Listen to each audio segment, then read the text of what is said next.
Greetings and salutations, dear viewers. This morning I am pondering what exactly the phrase self-evident truths might mean. You probably recognize this is coming from the Declaration of Independence, right? We hold these truths to be self-evident, that all men are created equal, that they are endowed by their Creator with certain inalienable rights, that among these are life, liberty, and the pursuit of happiness. And within academic scholarship, there's actually quite a bit of disagreement over exactly what these mean.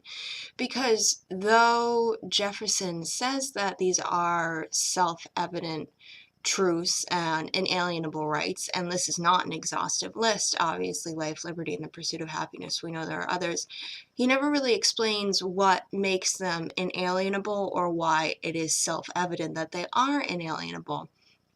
And there is a great deal of scholarship that goes back and forth about a coherent natural rights philosophy coming from Jefferson, which is different from any of the other founders, and B, different from any other natural rights philosophers. And this to me is an interesting question, not just because the history of the Declaration of Independence is actually a little more interesting than what you likely learned in civics class. The first draft of the Declaration, which was authored solely by Jefferson, is a much more philosophical treatise than is the second draft, which went through the Committee of Five in the Continental Congress, and there were some fairly heavy changes made to it, most notably the extraction of Jefferson's diatribe against slavery,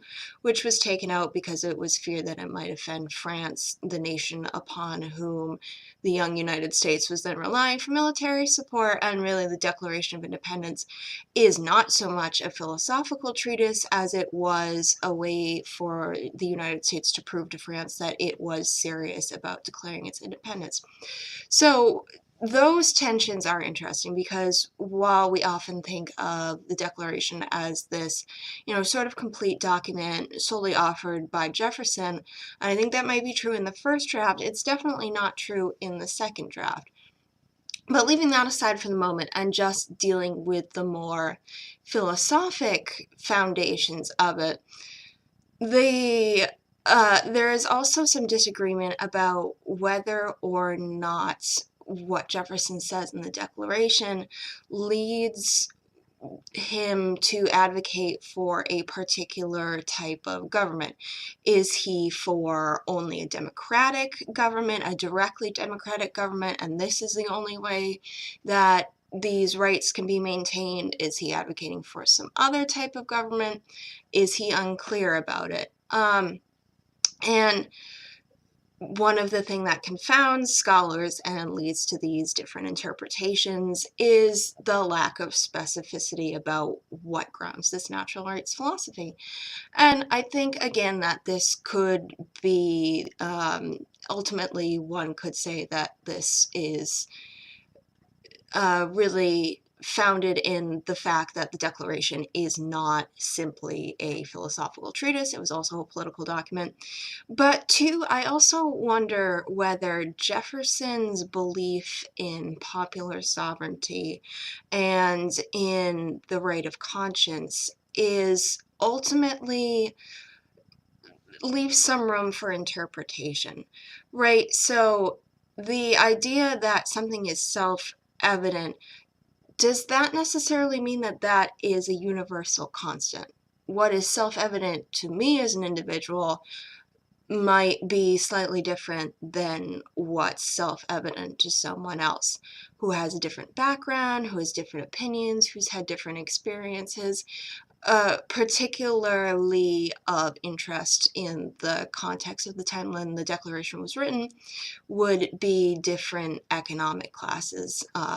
Out of control wealth was something that Jefferson was very concerned about because he thought that if you had too great a wealth discrepancy, then you would end up with an oligarchy, and the poorer people would resent the wealthier people who would be their rulers, and essentially you would drift back into some sort of monarchical system of government.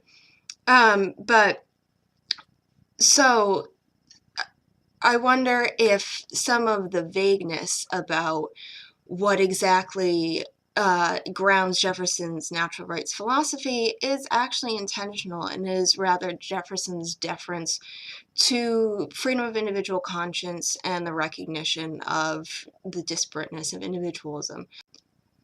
And this idea that there are differences of opinion, there are differences of background, and these lead to different outlooks on life is in part what motivated our founders to adopt a federalistic system of government. The federal government is simply, as the Constitution was written, not intended to take on a lot of the issues that it now takes, precisely because there are too many different interest groups. And in order to adjudicate, the government would have to pick one set of interests over another. So instead, this is left to states and localities to sort out on their own, because these are better suited to make these difficult decisions. One, because they're more familiar with the issues than is the federal government, which is obviously physically removed from states and localities where issues arrive. But two, because when you devolve government to lower levels, the people who are coming up with the solutions and who are engaged in the back and forth of forming deals are those who live in the communities where the solutions are going to be implemented, and are also both governors and citizens. So it's just another way that self-government works. And I wonder whether Jefferson is withholding judgment on what exactly are inalienable rights and what exactly are self-evident truths, precisely because of this reason. Maybe he's not specific about it because he has an answer, but he doesn't necessarily want to force others into thinking this too. The idea that a self-evident truth is morally, or not morally, but is a universal constant is an interesting concept. Obviously, there is such a thing as universal truth, right? This is a very simple, logical problem, because if you say that there's no such thing as an absolute, that in itself is an absolute statement. So we know that there are absolutes. What we don't know is exactly how many absolutes there are, and what the best way to determine their truth is. And so you can have essentially relativism between absolutism, which is a little bit of a paradox, seemingly. But what I think that really means is that for people with different backgrounds and with different ways of thinking and different personalities and talents, we all approach things differently. So something that is immediately self-evident to me because of the way that I think is not necessarily automatically evident to, say, a mathematician who approaches problems in a very different way than I do. And you can see how this idea is really synonymous to the same line of thinking that underlies federalism, and that we're not rejecting the idea that there are absolute truths, but that because these truths might be relative both to the way that people perceive truth and to different contextual situations, particularly since not every political problem is the same, that we, instead of making sort of very rigid federalistic rules that are uniformly implemented and are therefore not going to fit different contextual situations, particularly on local levels, well, instead of making sweeping edicts about that, either on a political or a philosophical level, there's this vagueness because we're leaving it up to the people to sort out for themselves. And this really, if you think about it, is actually a really powerful statement about the basic belief of the goodwill and the rationality of individual nature. By leaving things up to the people to sort out for themselves, we say that they want to seek out truth and things that are beneficial to them, and also that they will do so if left to their own devices. And so that, I think, might be one explanation for why some of the Jefferson literature is so vague about what exactly truth is and what exactly our natural rights are.